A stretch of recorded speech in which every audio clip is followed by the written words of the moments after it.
Hey, salut les crypto-nevers et bienvenue pour l'édition du 12 du 10 2021 du petit journal du crypto. Alors aujourd'hui, market cap global 2289 milliards de dollars, il perd 2,22% et le bitcoin est à 55 830 dollars, il perd 2,92%. Rien qu'aujourd'hui, je t'avoue, je pensais vraiment pas que ça allait arriver, je pensais qu'on était parti jusqu'aux 60 000 dollars, mais on regardera un petit peu plus en détail lors de l'analyse technique.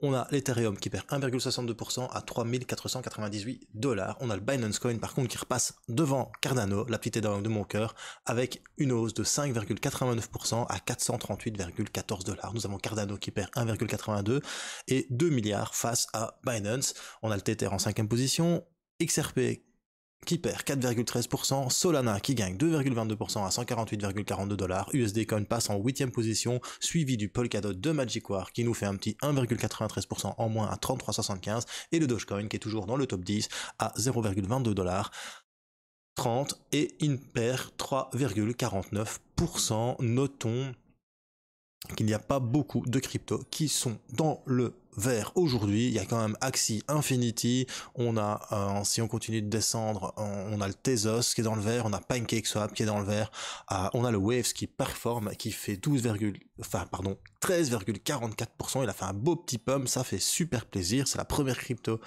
que j'ai acheté hors Bitcoin, je suis même allé à Moscou invité par Wave, franchement, Wave, très bonne plateforme. Je pense que son problème, c'est que c'est russe. Voilà, c'est tout pour la petite market review. Si t'es nouveau sur la chaîne, n'hésite pas à t'abonner et à actionner la petite cloche de notification pour ne rater aucun petit journal du crypto. Moi, c'est Will Temer, je fais ça chaque jour où je vous fais une petite market review, j'analyse quelques articles et je fais une analyse technique du Bitcoin et d'autres crypto-monnaies. N'hésite pas aussi à nous rejoindre sur Culture Crypto Twitter et si tu veux nous rejoindre aussi sur Instagram et la nouvelle chaîne Twitch, tu as tous les liens en description. Donc je rappelle que la nouvelle chaîne Twitch, ce sera un live sur Twitch tous les dimanches à 21h avec mon ami D-Batch. C'est le retour du grand journal du crypto avec ma petite Edawan de mon cœur et des invités. Et je pense qu'un des premiers sera Monsieur TK. Allez, c'est parti, générique.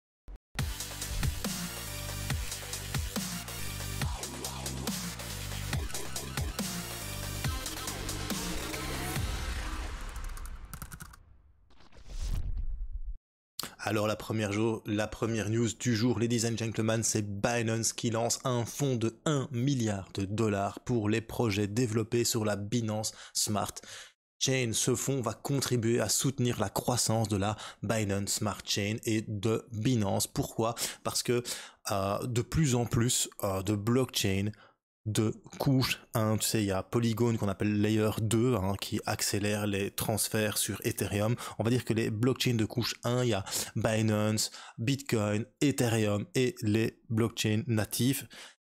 Eh bien, se font une concurrence de plus en plus féroce. On peut rajouter Solana aussi. Donc, Binance s'est dit, bon, si je ne réagis pas, je vais peut-être perdre le lead sur le marché. Conclusion, je vais investir plus d'1 milliard de dollars sur ma Binance Smart Chain afin de développer les jeux blockchain, la réalité virtuelle et la blockchain elle-même. Conclusion, Binance aujourd'hui te prend un petit 6,14% de derrière les fagots, ça fait plaisir, mais ce n'était pas pour rien. Belle petite news pour Binance. Après ça, on parle d'un nouveau pont qui relie Binance et Ethereum et Solana, c'est le Wormhole version 2 qui annonce que le protocole va maintenant faciliter la transmission de tout type de données entre les blockchains Ethereum et Solana, mais aussi avec la Binance Smart Chain. Du coup, c'est vraiment quelque chose de très intéressant parce que l'interopérabilité entre les blockchains c'est quelque chose qui est recherché, mais tu vois, Wormhole c'est aussi quelque chose de layer 2, c'est ce qui se met en plus sur les blockchains, c'est ça, couche 1, couche 2, la couche 2 c'est une application, enfin une autre blockchain qui vient sur la première blockchain pour améliorer sa rapidité et sa scalabilité. Et bien voilà, Wormhole va proposer un pont, donc un bridge entre les trois blockchains, défis les plus plus importantes. Il manquera plus que Cardano, j'espère, lorsque la DeFi va être lancée sur Cardano. Les NFT ont été lancés, j'en ai déjà quelques-uns, mais je pense que lorsque les plateformes de DeFi vont être lancées sur Cardano, ça va faire très mal. Mais enfin voilà, ici Binance, il n'y a rien à dire aujourd'hui. To the moon, 6%, mais bon voilà, il y a de bonnes news pour Binance. Après ça, on apprend que le Bitcoin a un volume de négociation moyen 3 fois plus élevé en octobre que les gros mastodontes qui sont Apple, Microsoft et Amazon, et il a même carrément battu Tesla x2 en volume, et ça c'est très important. Pourquoi? Parce que ces sociétés généralement sont celles qui attirent le plus de volume en transactions sur la bourse, et depuis le 1er octobre jusqu'à aujourd'hui, enfin hier le 11 octobre, eh bien le Bitcoin super performe Apple, Microsoft, Amazon et Tesla, et ça montre vraiment que il y a un intérêt croissant de tout ce qui est institutionnel pour le Bitcoin, et surtout ça montre qu'il y a une confiance qui s'installe durablement sur le Bitcoin. Est en train de me dire ouais, mais pourquoi est-ce qu'il chute? Mais on verra ça tout à l'heure lors de l'analyse technique. On va terminer par une grosse news aussi pour Bitcoin, et c'est peut-être aussi pour ça que ça chute. Stripe, donc Stripe c'est une société un peu comme PayPal qui te permet de payer, eh bien à ajouter 4 nouveaux postes avec le titre Staff Engineer Crypto. Ils vont peut-être accepter les paiements en Bitcoin afin de construire peut-être une blockchain Stripe, peut-être une crypto-monnaie Stripe, mais en tout cas ils veulent prendre en charge les cas d'utilisation de la crypto-monnaie.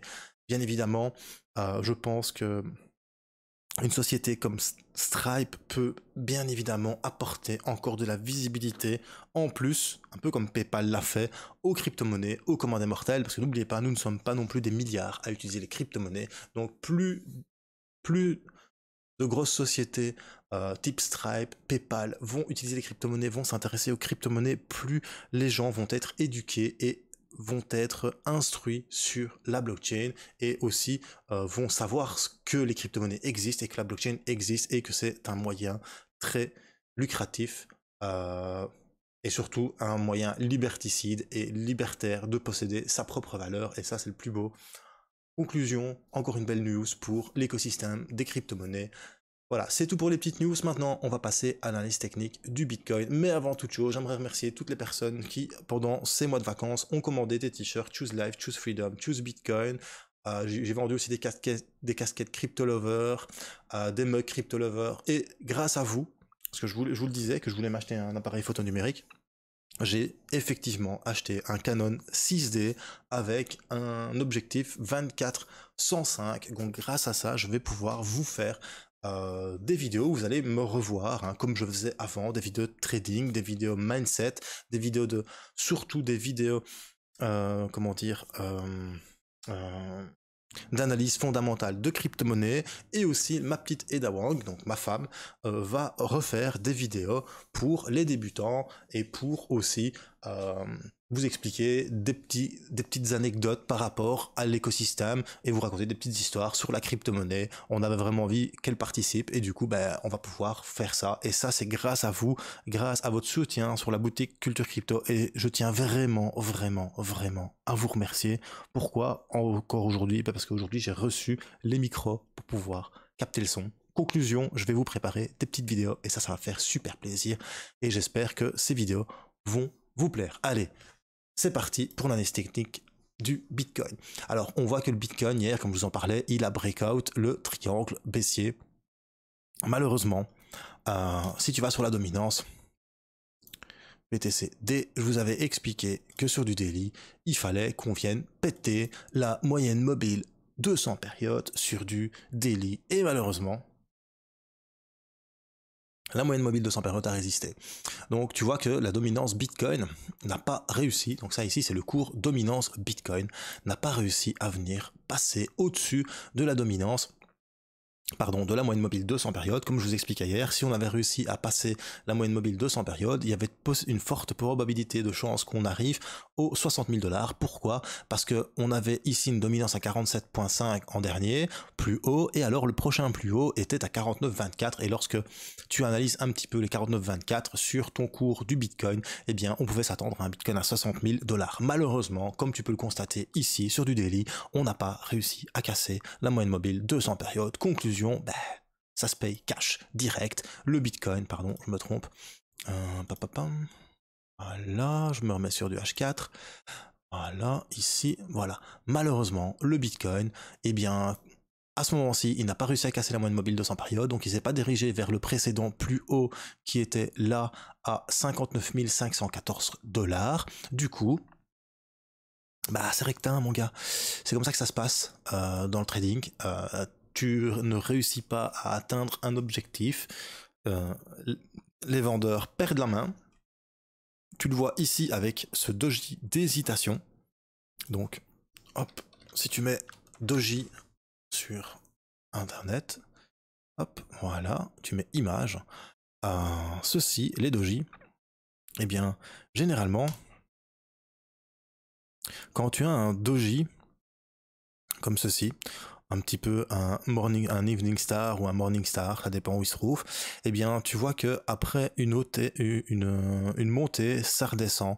Et généralement, c'est un micro signe bearish, pardon. Tu vois ici pareil, tac tac tac, tu vois que ça t'est en phase montante, tu as une hésitation qui se produit et tac tac tac, ça redescend. Ça ne veut pas dire que le Bitcoin va chuter, mais généralement, lorsque tu vois ceci, hop, on va essayer de te le mettre. On va enlever le Fibonacci. Lorsque tu vois ceci, parce que c'est vraiment un beau doji, voilà. Lorsque tu vois ceci, c'est vraiment une hésitation. C'est-à-dire que le prix d'ouverture est égal au prix de fermeture et qu'il n'y en a aucun des deux qui ont gagné. Et du coup, la suivante, c'est un Dragonfly. Et là, ça montre vraiment que les acheteurs n'ont même pas essayé de remonter parce qu'il n'y a pas de mèche, tu vois. Donc, les vendeurs ont pris tout de suite la main, ils sont fort descendus. Les acheteurs ont réussi à remonter, mais ils sont remontés plus bas que la fermeture du doji précédent.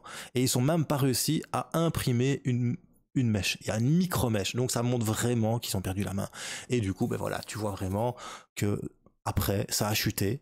Ils ont réessayé, mais ils ont clôturé plus bas que l'ouverture du précédent.